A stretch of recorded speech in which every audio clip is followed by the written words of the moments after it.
right, so we'll jump in. I'm excited to be with you. I feel like maybe I'm just saying that because it feels like you have to. Um, because we've known each other for a while. Um, Planning on having a nice wide-ranging conversation with David Carnes today. It's going to be the first of many.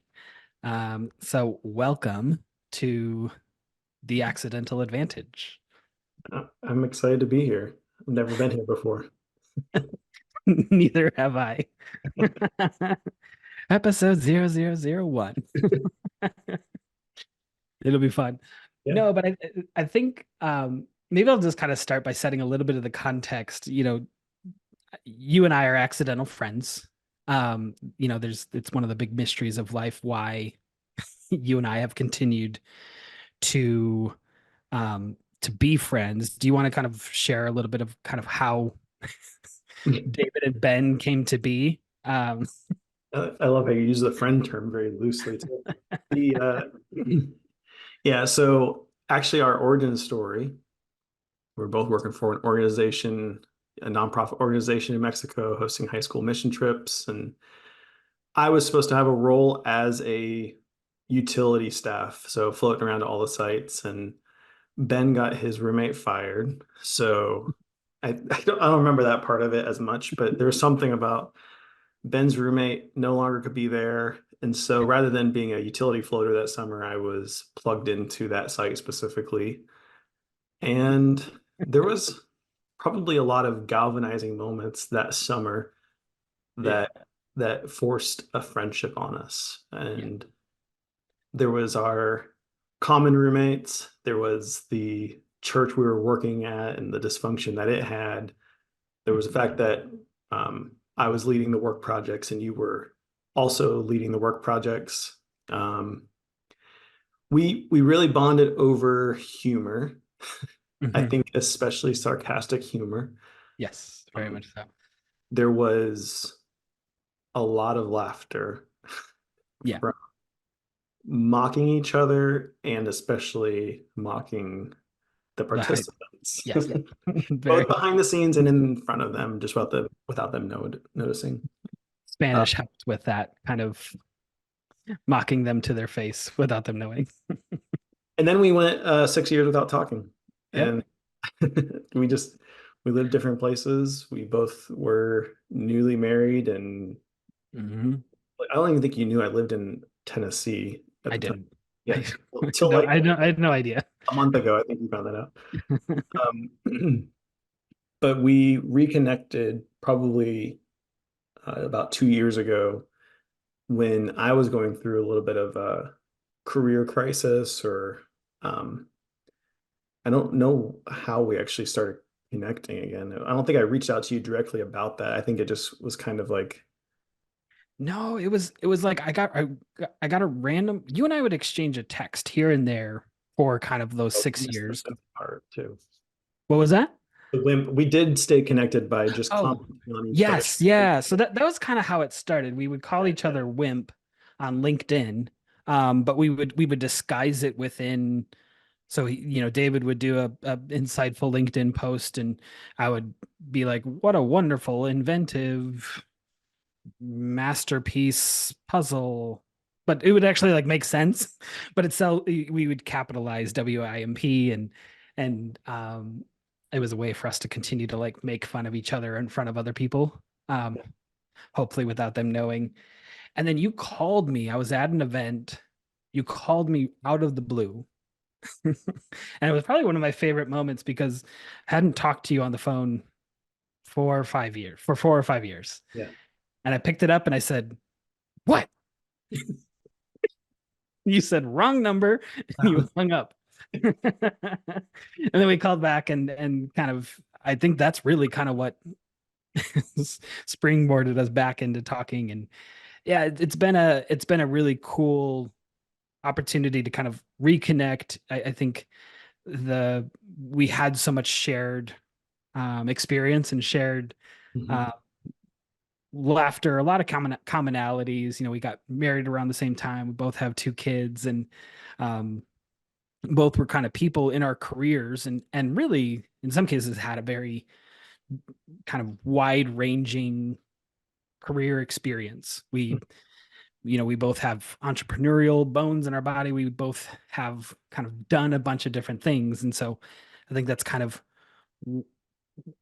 why we reconnected and why we started having some of the conversations we did around family, life, books, we're reading, podcasts. And I think that actually even um it's a lot of the it was a lot of the base or the foundation that started the accidental advantage, like, or kind of this exploration, because we were kind of we were looking at ourselves and essentially trying to make sense of like why am I the way that I am, Yeah.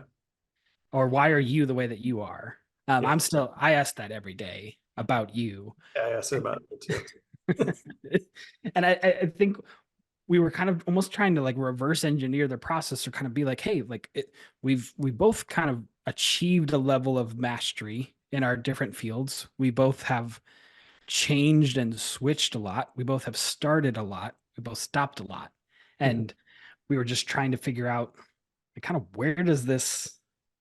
where does this come from? When you have discernment, right? That's one of Mhm. your It's working one of my genes. geniuses. Yeah. Mine as well. And I think that was something that, in particular, when I was in a state of like, I don't know what I want to do with my career. I don't even know how to call it a career. Hmm. You were able to kind of say, here's some things I see. Um, Hmm. and I think that worked with me, kind of going, oh yeah, I saw that as well. I didn't view that Hmm. particular skill set as a positive, or as a, even considering it in this situation. So I think one of the things that I really do appreciate about our friendship, I'm going to say something nice about you, is we have this ability to go deep quickly, and Hmm. with brevity, and Hmm. with humor, in a way that I think it really pulls us into Hmm. Yep. the problem quickly, and kind of go, oh yeah, didn't see it that way. Good call out. Let me think about that, and we'll get back to it again. Yeah. Yeah. Yeah. No, that's a really great characterization of it, because like, yeah, I refer to you sometimes as my comedic soulmate. Mhm. Um at least from my side. That's I a don't one-way street. it's one way street. But I consider it. Um but no, I think you and I both have this ability to kind of a strong questioning. Why Yeah. are things the way they are? What's, you know, where is, to use the overused corporate word, secret sauce in the sorry, the way that I approach conversations or things. It's I think a phrase that I've used often, don't remember where I heard it at this point, but it's hard to read the label from inside the bottle. Yeah. And I think that's kind of been the opportunity both of us have been able to kind of mutually share is, hey, this is what it this is what I see, or I hear you saying. And that's been a really cool opportunity. So Yeah. There's one more thing that I think you say it often. I don't know who the quote it's attributed to, that you stole it from, but yeah, I don't know. you're uniquely positioned to serve the person who you once were. Yes. Yeah. I think probably a lot of our conversation is around, like, we use retrospectives in a way Hmm. to propel ourselves forward. So I Yeah. think I think if you really do think about like a boat, and it's Hmm. pushing backwards with its force in order to propel it forward, I think that's something that you and I Yeah. both, whether it's to say, okay, that thing needs to get left in the past, or that thing needs to be, propelled Hmm. with me as we go forward. But it's Yeah. identifying what got us here, so Hmm. that we're moving on. Yeah. No, I think it's, yeah, I think that's exactly it. And I think that's kind of leads me into like the first question that I wanted to ask you, or kind of the first thing that I think provides some context for what we're looking to do with with the content that we're putting out. One of those things is, I think a lot of times I always kind of felt like I understood what was going on, and then I'll listen to a podcast, listen to a book, and be like, oh, that's what that actually was. And so few months ago, like this is deep, deep into my career and my journey. But I found a book. It was called One Person slash Multiple Careers, Mhm. um, and it really gave language to kind of the way I am because I am not. If you looked at my if you look at my LinkedIn, I don't have just like a clear sentence like I build hamburgers, right? Like it's much more dynamic. I have a lot of different slashes. You know, I own an event planning company. I'm an accidental event planner, accidental entrepreneur, accidental podcaster, and YouTuber for like one day. That's today, day one. Um, but like I think I saw a lot of congruence in your experiences and the things that you were doing. And so I'd love to kind of hear some of and kind of explore some of the slashes to your career, kind of, Sure. you know, if you introduce yourself at a party, what would be the long the introduction that you wouldn't use or the resume you'd never write? Yeah. Well, that's funny because you're right. One of my struggles on LinkedIn is I don't know how to summarize myself very well. Still don't. Mhm. Yeah. Um, well, the long version I think would be I've had more careers than I've had more years in my Hmm. life. And it started ironically when I was a kid. My mom called me a Renaissance man. She said, you know, you can do anything. And I took piano lessons and I played sports and I acted and I was a high achiever. I was socially active. And it did feel like I was empowered as a young kid to do whatever I wanted to do.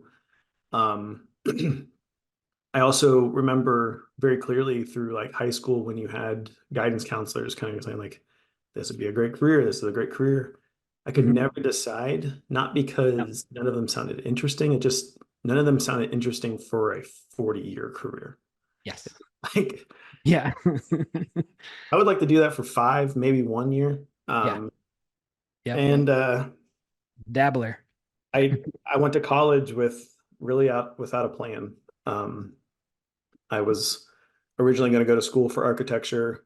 Then I decided music business, started a music business, and ended up trying to pick a degree that I could just graduate with. And I ended up having 4 minors along the way, which really, in hindsight, fits my personality pretty well. It's like I'll Hmm. specialize in the smallest Yeah. major, and then I'll also diversify myself. So my 20s were spent pretty much jumping from job to job, and I was really good at quitting a job in a really healthy Yeah. way. Quitting a job, but it wasn't like I quit when I didn't like it. I quit when I felt like I wasn't learning anything or was done Yeah. learning or saw that this was just a way to make money and not a way to kind of enjoy making money. Yeah. Worked for Starbucks and did property management, worked as a roofing salesman. I started my own coffee truck with my cousin. Um, we, let's see, I did graphic design work and I worked as a musician and doing kind of more the artsy side of making money. And then when we moved back up here to Indiana, I was working for my father-in-law, and who ironically even that job there was 3 different jobs I was doing with Hmm. project management on construction site and taking care of a tree farm, and also I have a certification to treat ponds, and I got this when you might run out of slashes in this conversation. Yeah. um so this is where though I kind of attribute like my career kind of changing trajectory is I crawled out of a crawl space on a really hot August day. I was putting up insulation. I was all Hmm. itchy on my arms, and I said to my Yeah. father-in-law, "What do you think a good career would be? Because I don't think it's this." And he said CAD, and I said, "All right." Um, I remembered some guy that I met that did CAD. I messaged him on LinkedIn. He referred me to um, a community college here in Indiana, and I enrolled that night. I did a 1 year degree, and I ended up working for the guy that referred me to that program. And so Mm. it was And intuitive.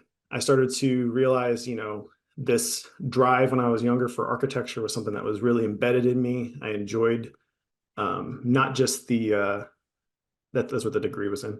I enjoyed not just like the building process, but also the space planning and the aesthetics and the like all the things that can kind of go into architecture. And that launched my career with the company I'm currently at, and um, that's because it was acquired by it. So I got the chance over the last 7 years to basically say I want to do that, go figure out how to do it, and then that kind of became my job. Mhm. I work for a company called Simpson Strong Tie, and they're very good about kind of the entrepreneurship side of things. Yep. So I went from product management to sales to sales management. I burned out. That's where I'll pause the story. I burned out. Yep. Um, I would burn out. I feel like I'm burnt out. Like, Listen to my slashes. I left out a good chunk of yeah, them. yeah, you did. Yeah. Um, so those are my career slashes. And one of the things that I realized when I burned out was there's all these other like uh, non-career slashes that I also have passion around. Like I am passionate around how outdoors and hiking, and I'm a father of two boys, and I really enjoy doing that, and doing all the things that comes with being a father. Mhm. Uh, I started doing yoga last year. I started doing, um, I still continue to do music and other things with music. I did woodworking as a side hustle for a good while.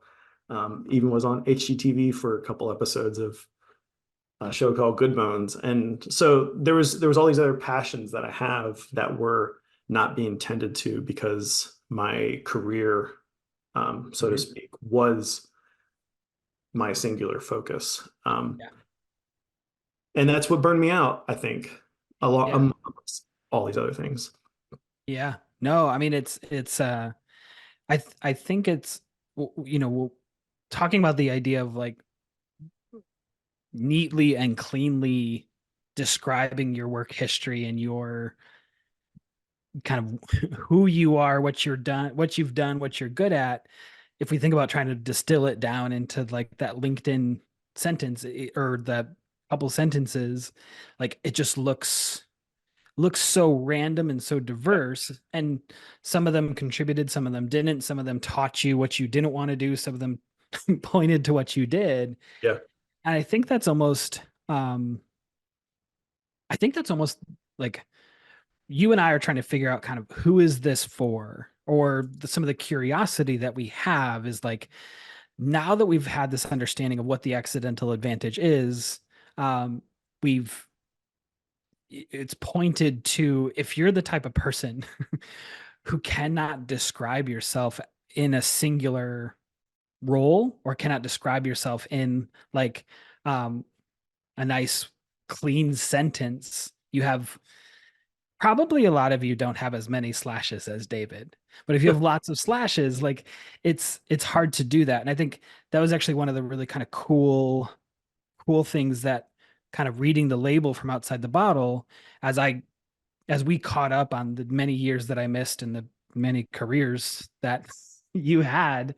um I think there was this one of the terms that we came is that you were an architect, right? But not just in the traditional sense of Yeah. like say a little bit about kind of that Sure. realization and kind of what that how you describe that now if you were to kind of put that into a sentence or two. Yeah. So architecture really is about um, it's applying codes into art in a way. So like you're taking an artistic mindset.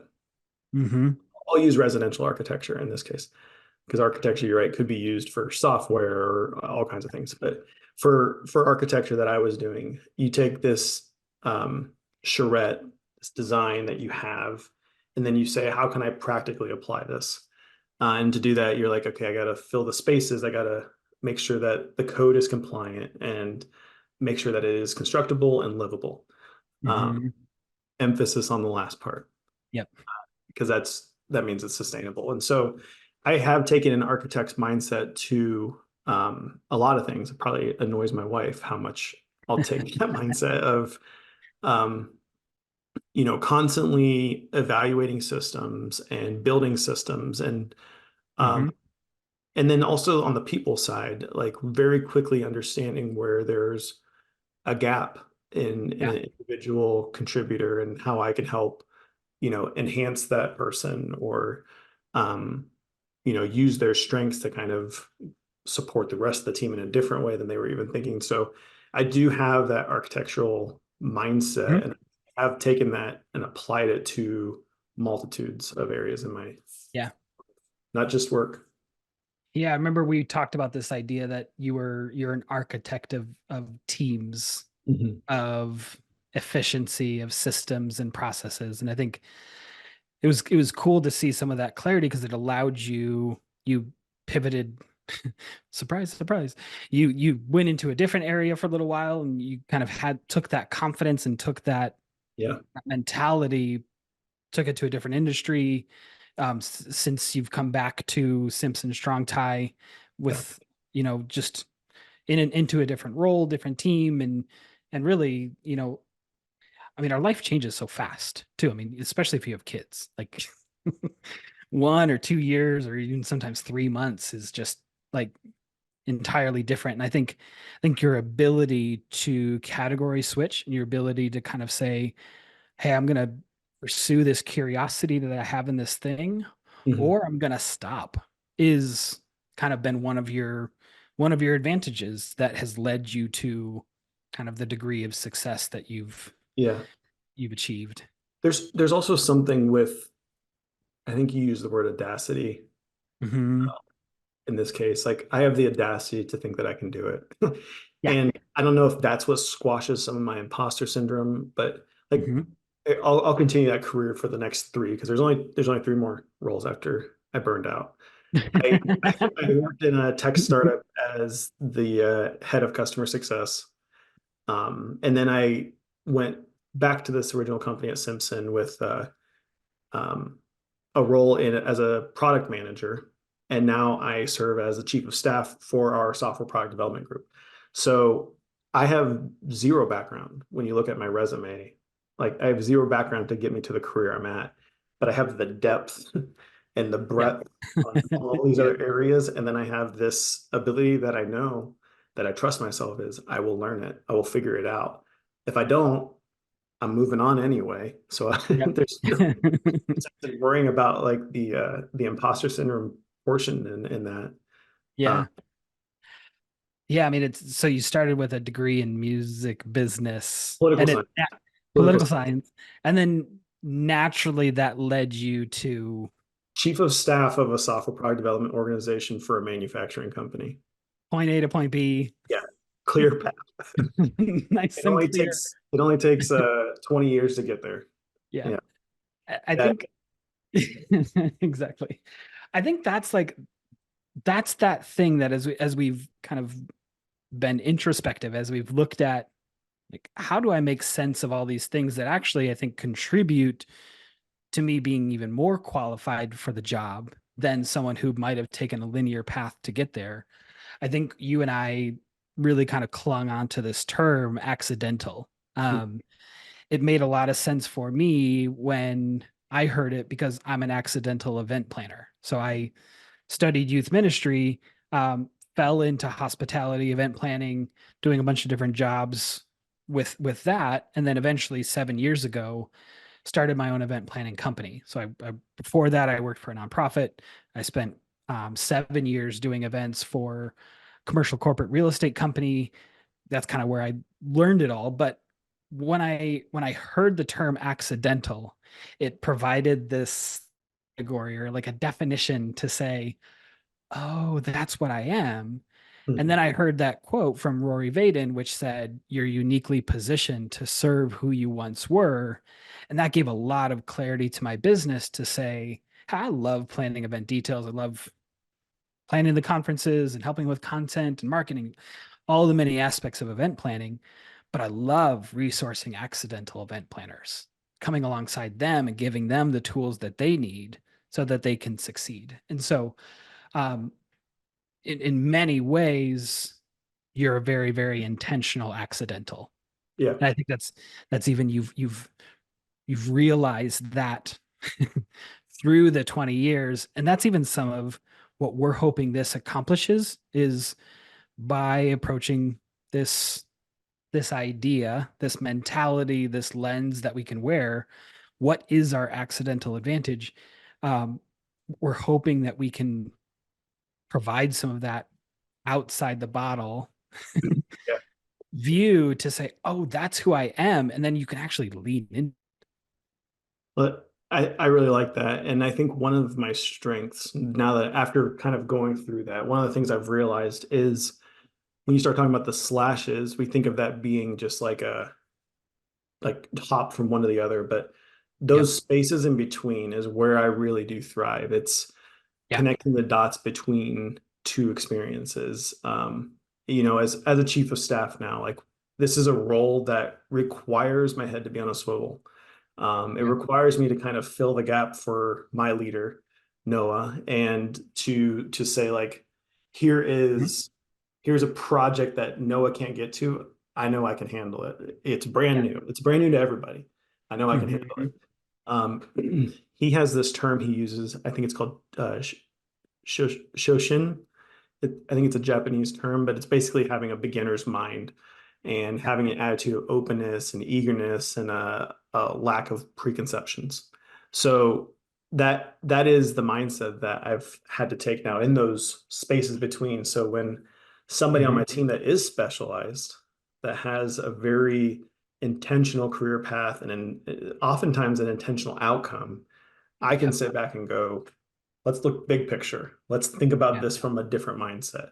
Let's look at this from a different persona's perspective and see how they would react if they go through with whatever it is. Mhm. Um, Yeah. and that's where I wouldn't be at this stage of my career had I specialized. Yeah. You can't specialize as a chief of staff.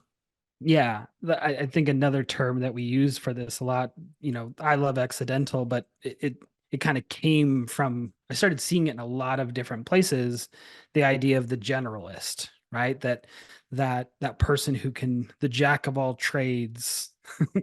type person, someone who has this outsider advantage. I was reading so many books and listening to so many podcasts and started seeing all these kind of congruencies, and it again, yeah, just gave me, and I think gave us language to say like, oh, this actually makes sense. And then some of our curiosity has been, um we think there's other people out there like us. We know that. We are we yeah yeah that's actually like, and so, a lot of people know it when you say it, like Yep. especially accidental event planners. Like when I talk to them, it's like, hey, like, do you have no formal training? You've been voluntold or just like tasked with doing this event, Yeah. and it has to go well, right? They're like, oh, that's me. And so I'm hoping if you're listening to this, like you can say, oh, that's me. And if it is, I'd love for you to kind of remain curious, Yeah. because I think, There is I think one of the hard parts about being an accidental is there's no measuring stick. There's yeah. nothing to really compare against, other than your own experiences and where it's led you. And so I think, you know, we really do want to classify ourselves as I'm a working bee or I'm a, you know, Mhm. whatever it is that kind of you fit into a category, but that that void of measuring and the void of category, it's so intimidating at times because Yeah. you look at it. Actually, I'm gonna go back when I was before I came back to Simpson. Mhm. Um, you and I had some conversations because I was at a point where it's like, do I go back? Do I kind of take a corporate path again, or like Mhm. do I tap into one of these other skill sets that I have already used and can make me money? And for whatever reason, it felt like I knew the destiny was going to be that I was going to go back to the company because I wanted to keep learning. Like that was what I wanted to do. Mhm. And you talked me into like you can learn outside of work. Like Yeah. you can do these additional slashes outside of work, and you know Mhm. that's where I found yoga and Yeah. like the the study of balance in general. Hmm. Yeah, that's such a great um like segue, because I think that's, I mean, just this idea of balance. I think we're looking, a lot of accidentals are looking for some congruency, right? Like some some ability to be like, how do I make sense of this? Or how do I balance these multiple slashes, these multiple careers, these multiple passions, um, curiosities that I have? And so um I would love to like hear a little bit more on the yoga piece. So you recently achieved some certification, right? Or you graduated? I don't, do you graduate from yoga? I It was a very light graduation, but yes. Yeah, I just finished my RYS 200, so 200-hour yoga certification to become um, a certified yoga teacher. I think you can teach without it, but so I spent the first half of last year kind of really diving back into yoga. I did it a little bit before, but Mhm, understanding it, just using it, applying it to my life, and kind of just living the yogi lifestyle. mhm. And there was that curiosity to Yeah. go deeper.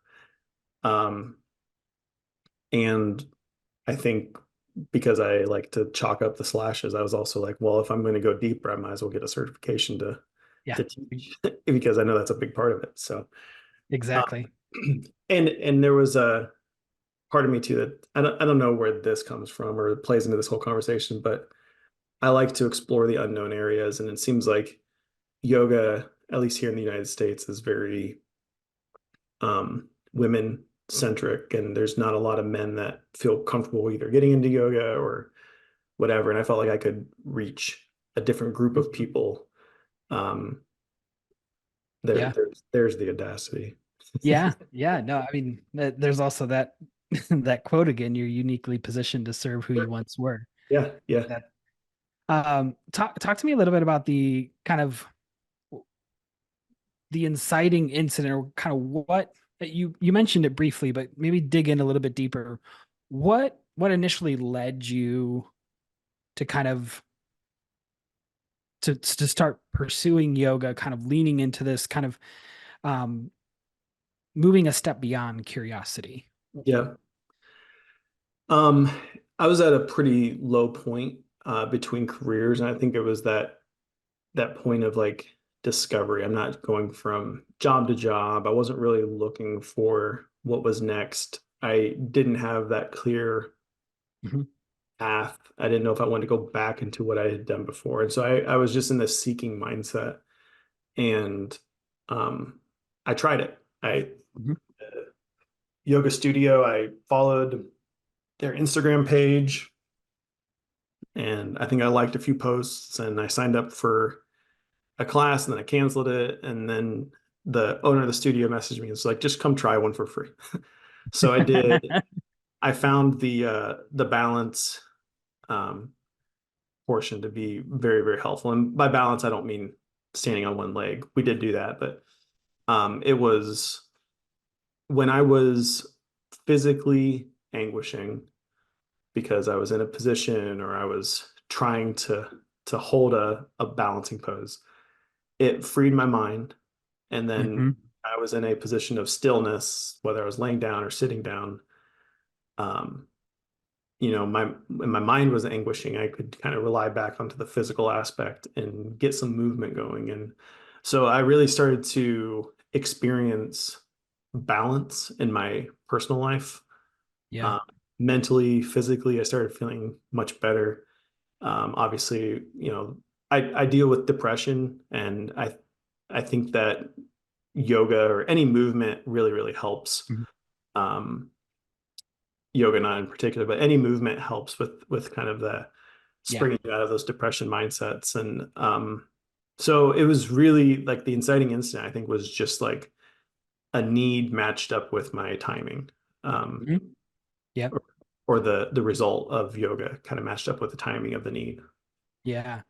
And I think very much so, a lot of your previous experience in category switching, in connecting dots between things that often aren't connected, um, had led you to be able to kind of to do that, to pursue it, to kind of feel less anxious, spend less time kind of wandering or trying to figure out, oh, should I do this or is this or this? Like it's, I think so many times we don't enter something new because we are scared of the middle, Yeah. right? Like that's um honestly that's kind of where this podcast is kind of coming out of, or the content we're going to put on YouTube is we had this idea 2 3 years ago, like the terminology, the logo, and like all of this stuff. I think so much of us, well, I'll speak for me. I felt scared to start putting stuff out because I didn't have it all figured out yet. I hadn't achieved perfection. I hadn't achieved, and I think it's recently we just kind of started saying, like, you know what? Like it's imperfect, but it might help people because it's Yeah. helping us. So let's live in the middle and let's try it and kind of fix it as we go. Yeah. And I think that's what I'm seeing in your story too, with yoga and then in many other areas. Something you sparked with yoga in particular. I teach some beginner classes, and one of the things I always try to tell the students is I'm just directing. You can follow me or you can kind of move at your own pace, but I've created just this plan, but it's always a cue of move within your comfortable capacity, like Yeah. move within how it treats you. And I think that that's something that you Mhm. kind of were just talking, like we've self-applied that mindset of we don't have to have the full plan in front of us. We can kind of follow along and shift. And if we get tired, we can rest. And if we can't Yep. can't do something, it's okay. We can do something else. Like we have that Yeah. ability to what do you keep calling it? The shifting, the Like category switch or voice switch. Yeah. yeah. Yeah. And it doesn't have to be a perfect version of it. It doesn't have to be, well, it obviously isn't. And it Yeah. won't, like it never will be. So Yeah. yeah. That's the for me, I've found that's been such the most helpful term for those times in the middle, is, hey, I'm accidental. Like if this sucks, like, hey, it's our first one. We're Yeah. accidental podcasters, accidentally trying to start a YouTube channel, accidentally kind of moving out in audacity to kind of say, hey, like let's like I think this could be good. And um it really is kind of that holding phrase Mhm. or identity that allows you to try something else on, to have the confidence to start.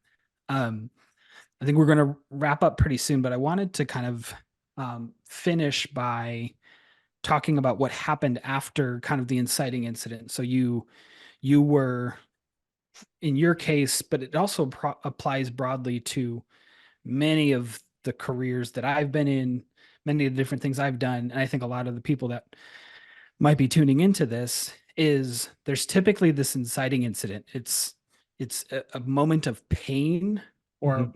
a moment of like um just like pain or potential. Like, oh, like I just can't keep doing it this way. Or it's um like what would be possible if, right? And so the inciting incident usually happens. The thing that happens right after that, we've talked about it, but it's actually that we found as we've reverse engineered the process, it's actually ABC, but backwards. And so the first step after that inciting incident, after you kind of said, I need balance, I need to find some level of balance. Um, Another reason why we connect is because I also struggling with depression. Um, that's also in the middle. there's they don't have a good term for that. It's but there's a lot in the middle with depression.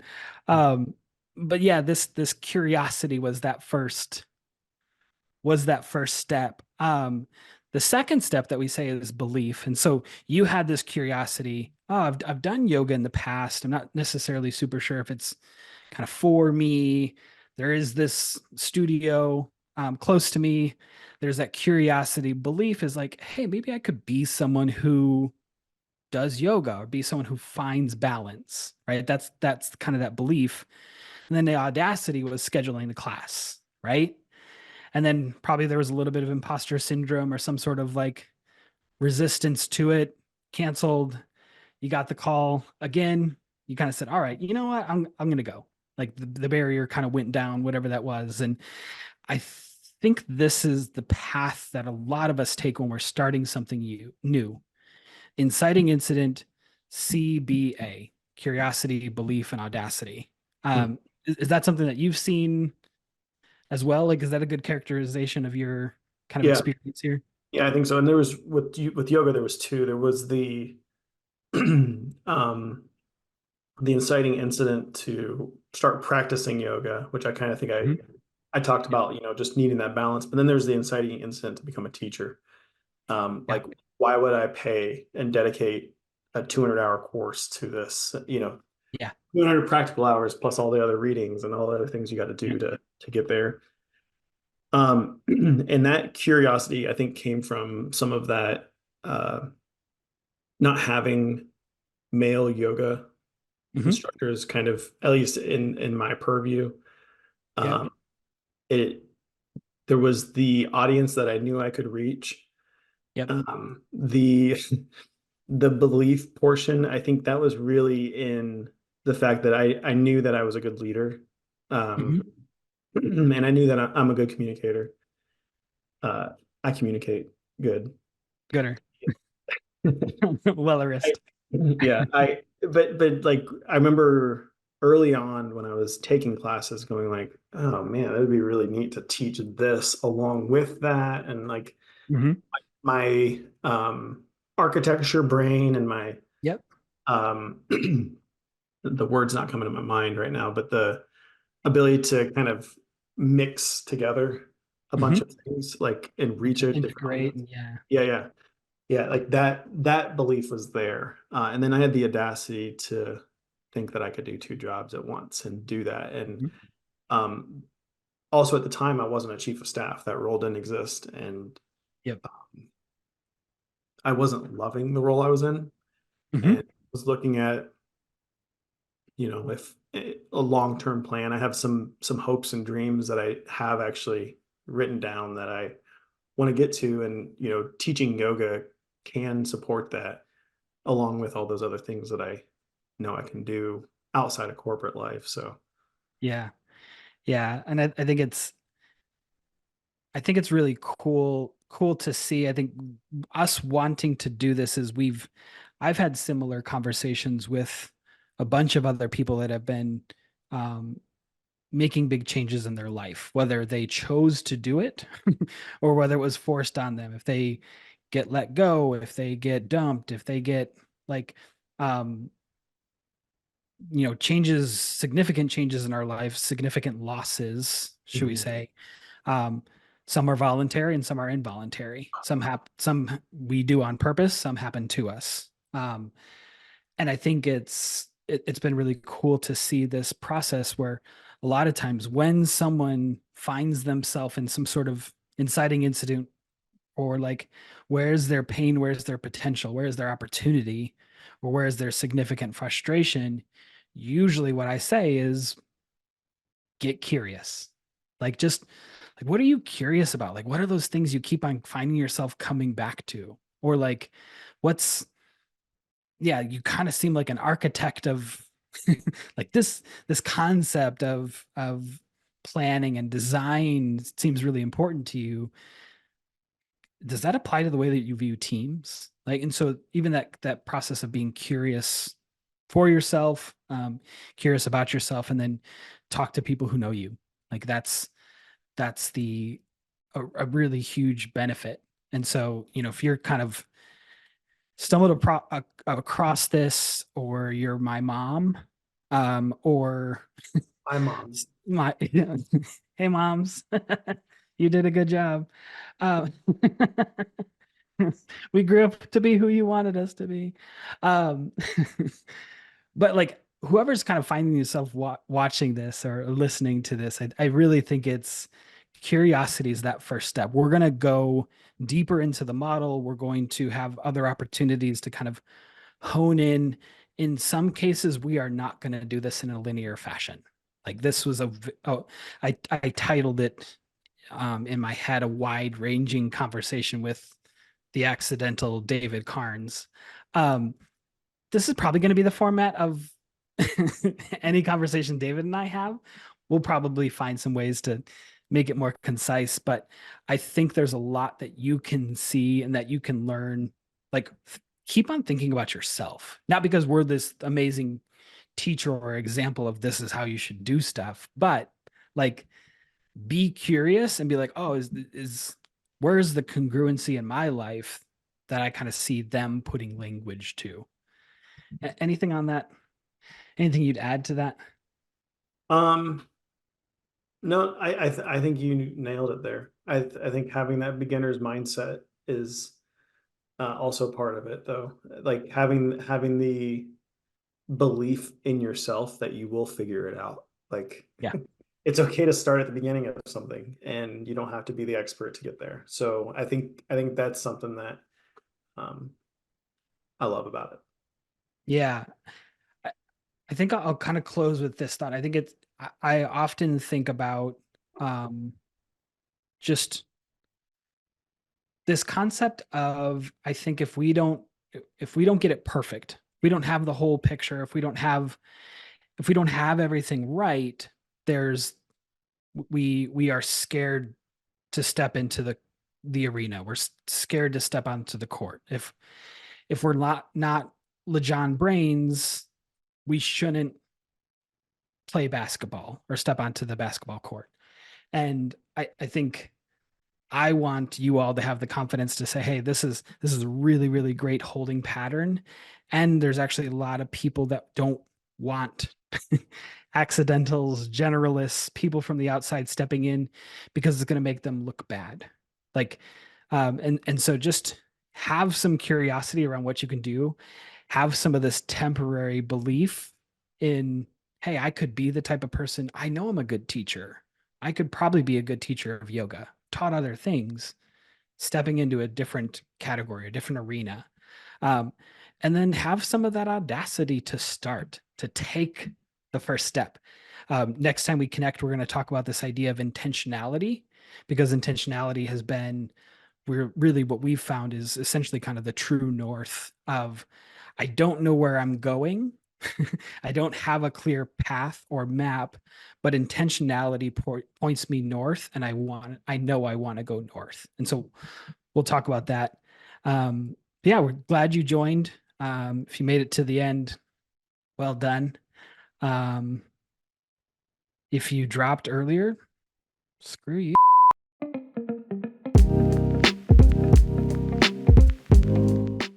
Screw you. Like, but you're not going to hear this. So, Hi, Caleb. Caleb, cut that part out. yeah. Trying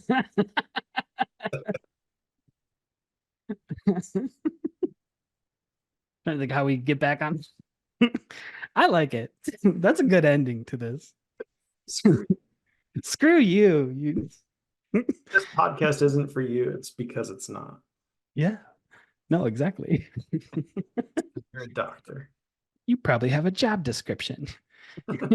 Your guidance counselor probably knew what to do with you. Yeah. That was fun though. I think it was good. I mean,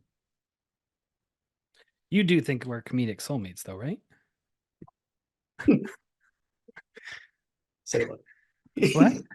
Yeah, I do. I just wanted to keep it going. I said say less.